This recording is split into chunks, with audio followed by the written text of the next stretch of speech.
Today on All Things 80s, we've got the Duran Duran board game.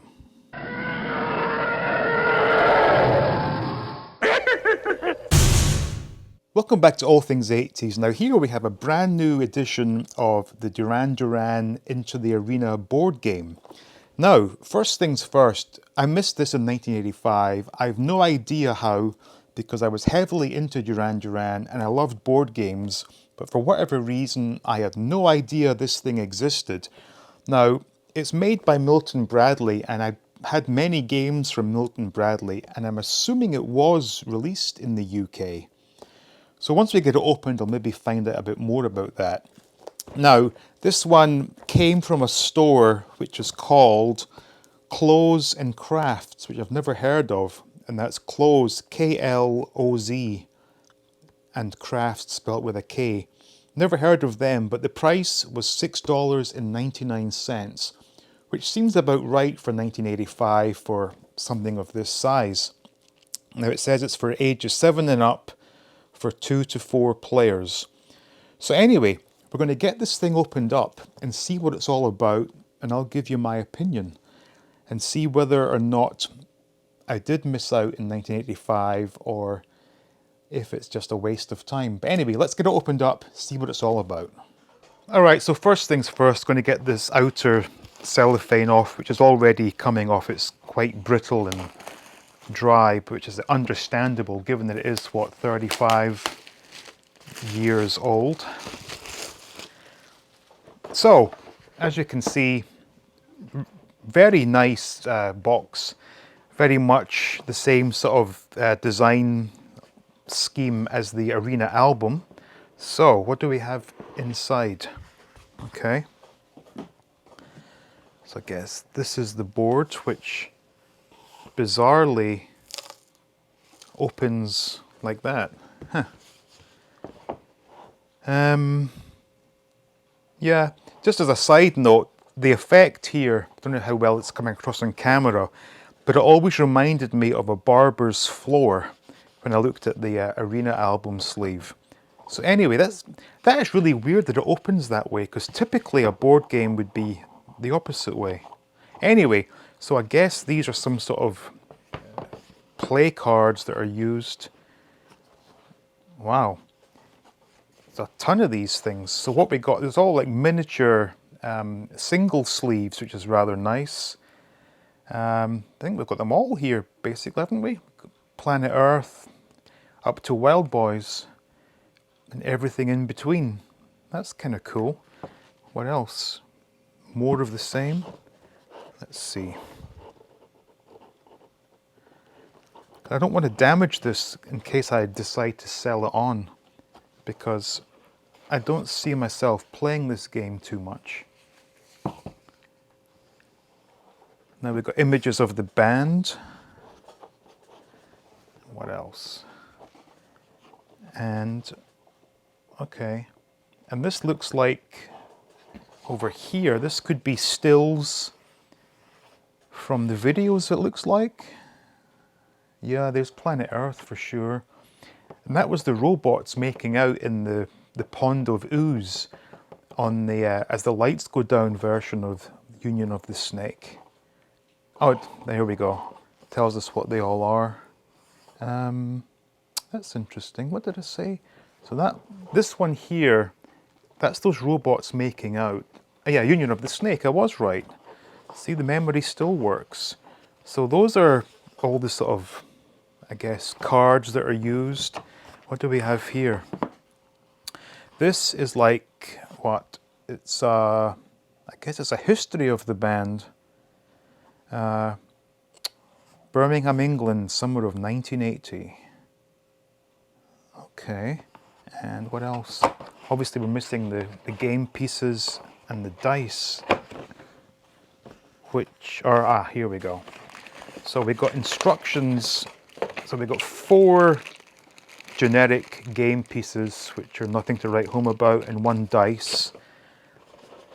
And then we've got an absolute ton of instructions here. Ooh-wee. We've got outer ring, inner ring. The object is to get video cards by collecting matching pairs of disc cards. The point value of the video cards count towards your final score. So I'm guessing you have to get pairs of these singles, and by doing so you win one of those round video discs. Making a pair, and then just sort of skimming over this quite quickly. Then the inner circle. Object, collect band member cards and play one card for each member of the band. The point value of the band members' cards count towards your final score. So, I'm guessing it's like a sort of two-leveled game.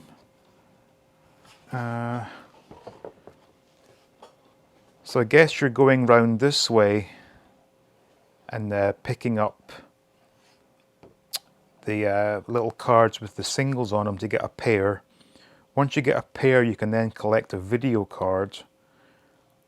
Something about if you had 5 pairs or something, you can then move on to collect the band member cards, which I'm guessing.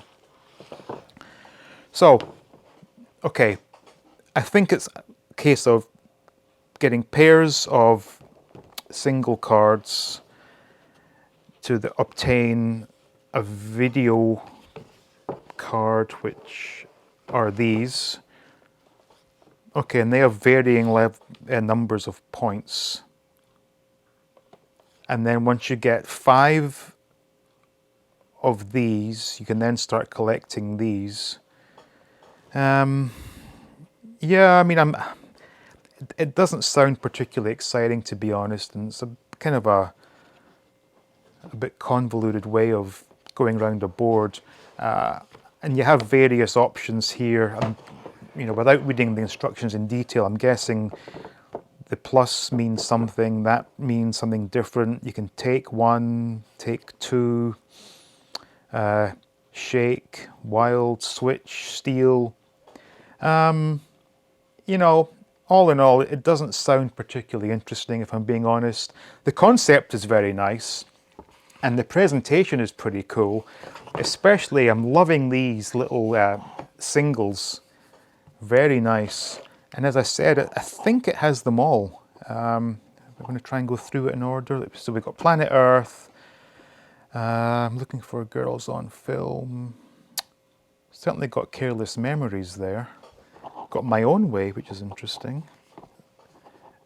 Let's see. Like I said, I'm trying to keep this as new as possible. So we're not seeing Girls on Film. We do, so then we've got Careless Memories. We had My Own Way. And then we've got, oh, there's Girls on Film. So we're covered. Hungry Like the Wolf, Save a Prayer, Rio, Union of the Snake, Newman on Monday, Reflex, and Wild Boys. Yeah, so they've covered all the things. So everything is present and correct. And the images of the band they used are what? Let me see. Yeah, they seem pretty up to date for the period, because there's Simon Le Bon with his fluffed out mullet and beard.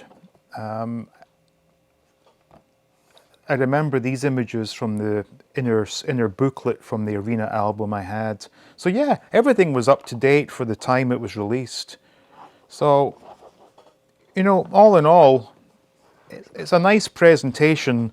I just don't think the game itself seems particularly interesting. But regardless, if you were a fan of Duran Duran in 1985 and were, you know, of a similar age to me, so I would have been, what, 10 or 11 years old, I would have loved to have had this, I guess. So yeah, not bad. Doesn't seem particularly interesting, but for what it is, it's a Duran Duran novelty, so can't say more than that, really. So that was the Duran Duran board game from 1985, and I have to say it's a pretty convoluted way of playing the game. It said for ages 7 and up, but I couldn't really see too many 7-year-olds enjoying that. For a Duran Duran fan, perfectly good game. In fact, anyone could play the game because there was no requirement to have a knowledge of Duran Duran. But for some reason, I missed out on this in 1985. I've no idea how, because I was always reading Smash Hits and Number One magazine, and I'm sure it would have been advertised. So perhaps it wasn't released in the UK, who knows. But anyway, thank you all for watching. Special thanks to the Patreons. Please like, please subscribe, and stay tuned for more videos from All Things 80s.